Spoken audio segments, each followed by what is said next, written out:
గవర్నమెంట్కి, ప్లస్ వీళ్ళకి నోటీసులు ఇచ్చారు.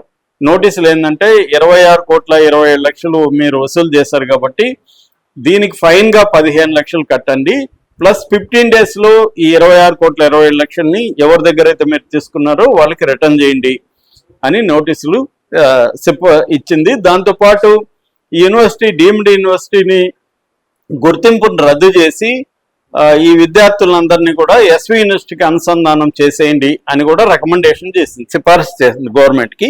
గవర్నమెంట్ దాని మీద ఇంకా ఏమీ చర్య తీసుకోలేదు.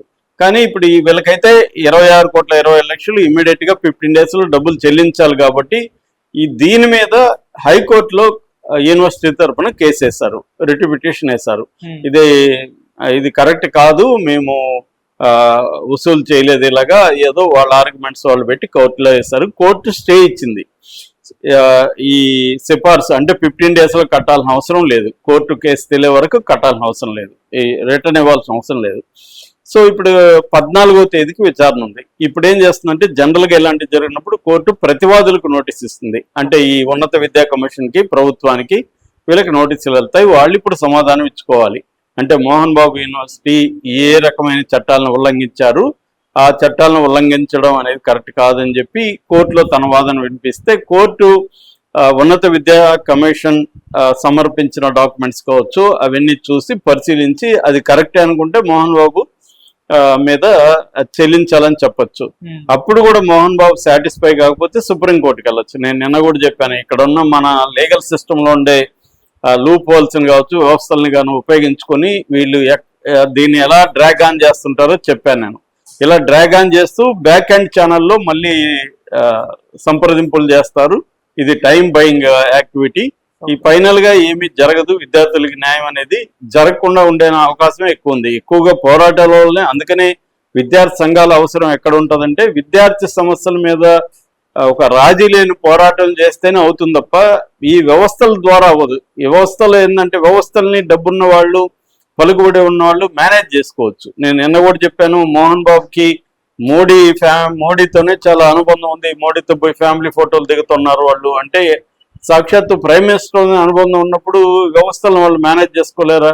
వాళ్ళు సుప్రీంకోర్టు అడ్వకేట్లను పెట్టుకోగలరు, దీన్ని డ్రాగ్ ఆన్ చేయగలరు, దీంట్లో టెక్నికల్ విషయాలను పెట్టుకొని ఎస్కేప్ కాగలరు, ఇవన్నీ ఉంటాయి కాబట్టే చేయగలుగుతారు. ఎప్పుడైనా పెద్ద స్థాయిలో ఉన్నవాళ్ళు ఇటు ఫైనాన్షియల్ ఫ్రాడ్ కానీ లేకపోతే వేరే ఒక రకమైన క్రైమ్ చేయగలుగుతున్నారంటే బికాస్ వీ కెన్ అనే ఒక కాన్ఫిడెన్స్ వాళ్ళకు ఉంటుంది, చేసి కూడా మనం తప్పించుకోవచ్చు అని. ఇప్పుడు మోహన్ బాబు టీవీ9 ఆయన కొట్టాడు, ఏమైంది ఆ కేసు? ఇప్పటికీ ఏమి కాదు. నేను అప్పుడు కూడా చెప్పాను ఏమి కాదు ఇది ఫైనల్గా అని. అదే మనం ఇంకెవరైనా కొట్టంటే మనం జైలుకి వెళ్తాం.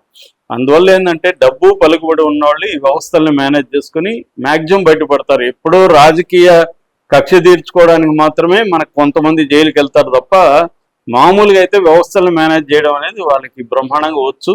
సో దాంట్లో నుంచే ఇది కూడా బయటపడుతుంది. ఇప్పుడు విష్ణు ఏం చెప్తున్నాడు, విష్ణు మేము వసూలు చేయలేదనో, ఫ్రాడ్ చేయలేదనో, లేకపోతే ఉన్నత విద్యా కమిషన్ మా మీద పెట్టిన ఆరోపణలు తప్పని ఎక్కడ చెప్పలేదు ఆయన.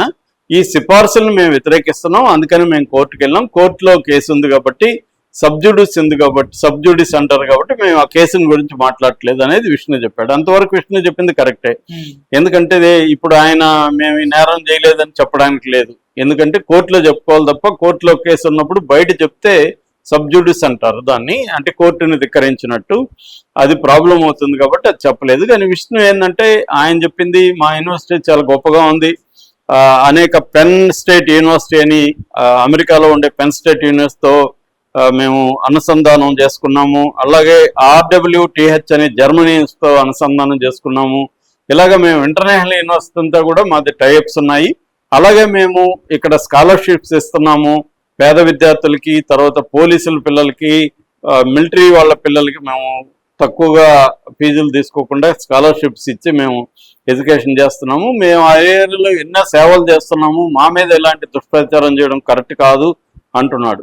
ఏదేమైనా మనం అయితే దుష్ప్రచారం ఏం చేయలేదు, ఆల్రెడీ ఆ పోర్టల్లో పెట్టారు, ఉన్నత విద్యా కమిషన్ పోర్టల్లోనే ఇదంతా పెట్టారు, దాన్ని రిపోర్టింగే మనం చేస్తున్నాం.